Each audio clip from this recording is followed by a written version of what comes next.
Hello, I'm Jordan, and recently there's been a bit of a firestorm on Booktube regarding the proper way to Booktube, the proper way to watch Booktube, what Booktube is.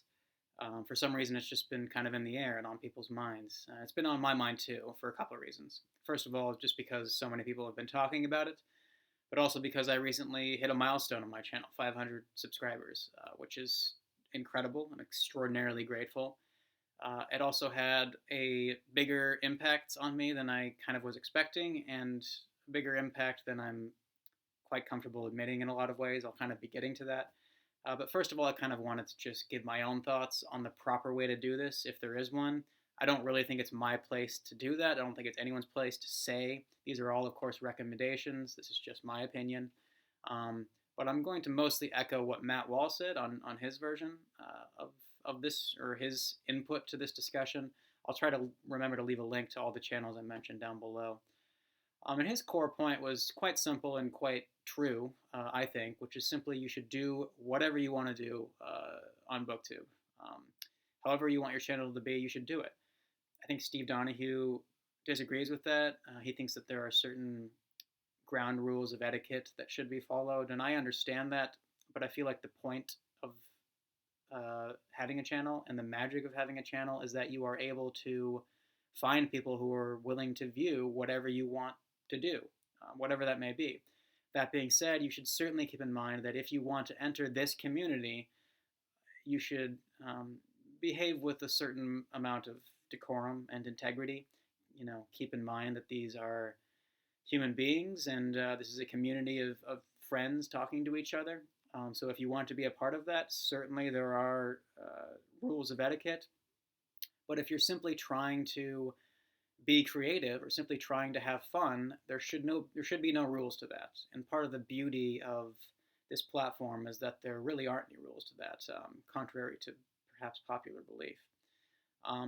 Now, that is really only advice for people who uh, are not in this to monetize. And I don't want to disrespect or to insult people who do monetize. It just really comes down to the fact that I don't understand that. Now, certainly many of the booktubers I watch and love, they do monetize, or they are at least very, very diligently trying to grow their channel constantly. That to me, I think, is problematic for a couple reasons. There's really only two reasons I can think of why you would actively try to grow your channel. Um, the first one is because you want to make money eventually, and I understand wanting to make money, but this is not the place for that. I feel like this is a community of friends having discussions, and trying to make money off of that introduces a kind of petty and worldly aspect to something that I think at its best transcends that kind of thing. And the other reason why you would actively try to grow your channel is pure ego. It's kind of wanting to spread your face and your brand as far and wide as possible. And that is a very, very ugly trait, even if it is a very, very understandable one. I myself struggle with that in my own experience having a channel, and I'll get to that. But yeah, I would recommend try to keep that in check. Um, and my final piece of advice is respond to comments. That's just to me a no-brainer. I don't care how big your channel is. I don't care how many comments you get. Respond to every single comment if a response is seems to be warranted. Um, I know myself. I used to be a lurker for a very long time, and so that was my only real way into the community, was through the comment field or the comment section, and I would spend a lot of time kind of trying to engage in the community that way, and to not get a response. That stung at the time. It stings even now that I'm a content creator. So you should certainly respond to every single comment as much as you're able. And if your channel ever gets so big that you are no longer able to do that, it's just not feasible, then stop making videos. Like, at that point, you've collapsed under your own weight and there's no reason to continue, in my opinion. Now, of course, there are other reasons why you may want to at that point. I'm just saying, for me, myself, if I could no longer respond to comments, then there would be no reason to do this, because commenters are what make this possible. And commenters are the people who are really the backbone of this entire endeavor. Um, but I also wanted to talk about my own kind of personal experiences having a channel. I think, sorry, I'm trying to figure out how to put this. Having a Booktube channel has brought out the worst of me in a lot of ways. I have discovered how petty I am. I've discovered how vain I am. I find myself fixating on my channel in a lot of ways. I find myself fixating on views, on subscribers, on comments. And it's which is not to say that I don't fight against that, and it's not to say that like it's out of my control. Certainly, I take responsibility for those ugly traits, and certainly I do strive to fight against those impulses. But the impulses are there, the temptations are there. It's built into social media.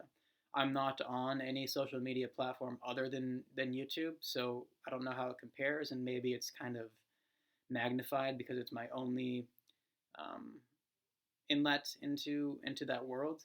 But it's been very, very educational in a depressing way. I've learned a lot about myself. I think I'm a pretty petty and vain and somewhat stupid person, and having a channel has brought that to light. So that is something that bothers me very much about having a Booktube channel, and it makes me very uncomfortable. It's kind of an unresolved shadow in the back of my experience as a booktuber.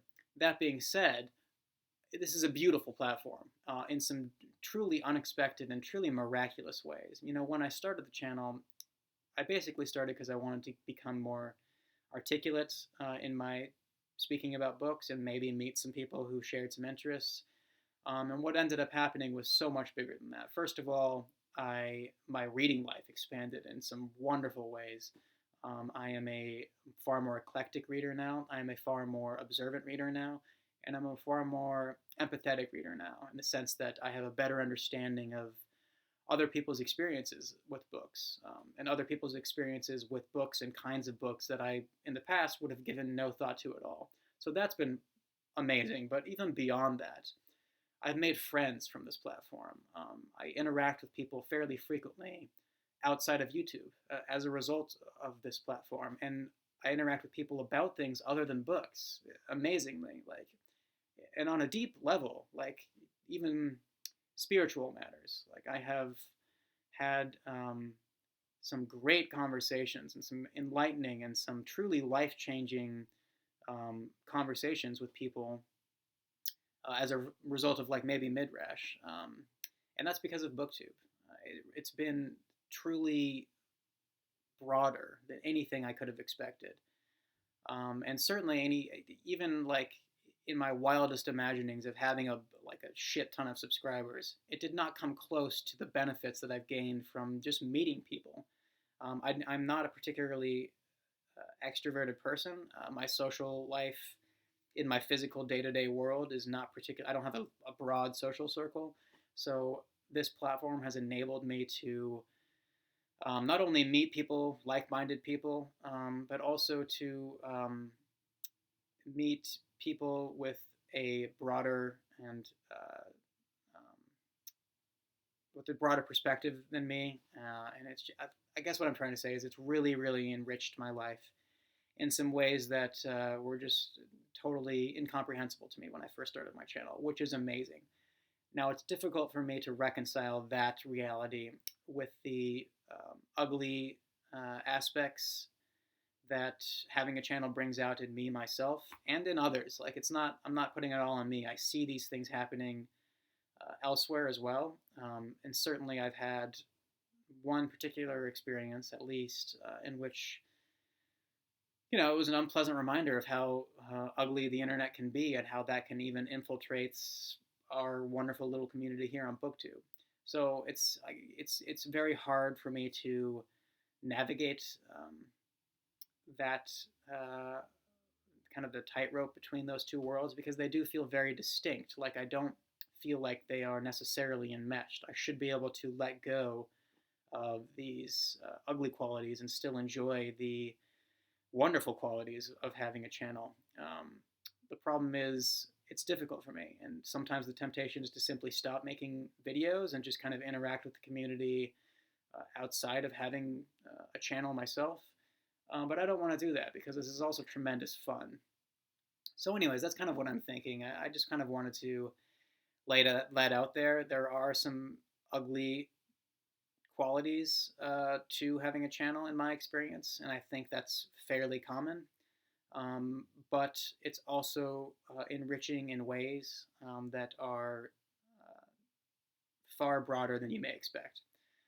So let me know what you guys think. I'd be very curious to hear what other booktubers think, but also what other commenters think, of course. Commenters are the lifeblood of this community, and I sometimes get the uncomfortable feeling that videos like this and conversations like this are simply booktubers talking to other booktubers, when, of course, every good booktuber should also be a commenter and a viewer, and commenters and viewers are what make this whole thing possible. So those are my thoughts. Thank you for watching. Thank you for subscribing, those of you who have. And if you want to unsubscribe, please feel free to do so. I don't like the idea of people feeling inclined to maintain a subscription to my channel just because they'd feel bad for unsubscribing. I know I've done that a few times, and don't do that. If you want to unsubscribe, please do. And thank you for watching. Have a good day.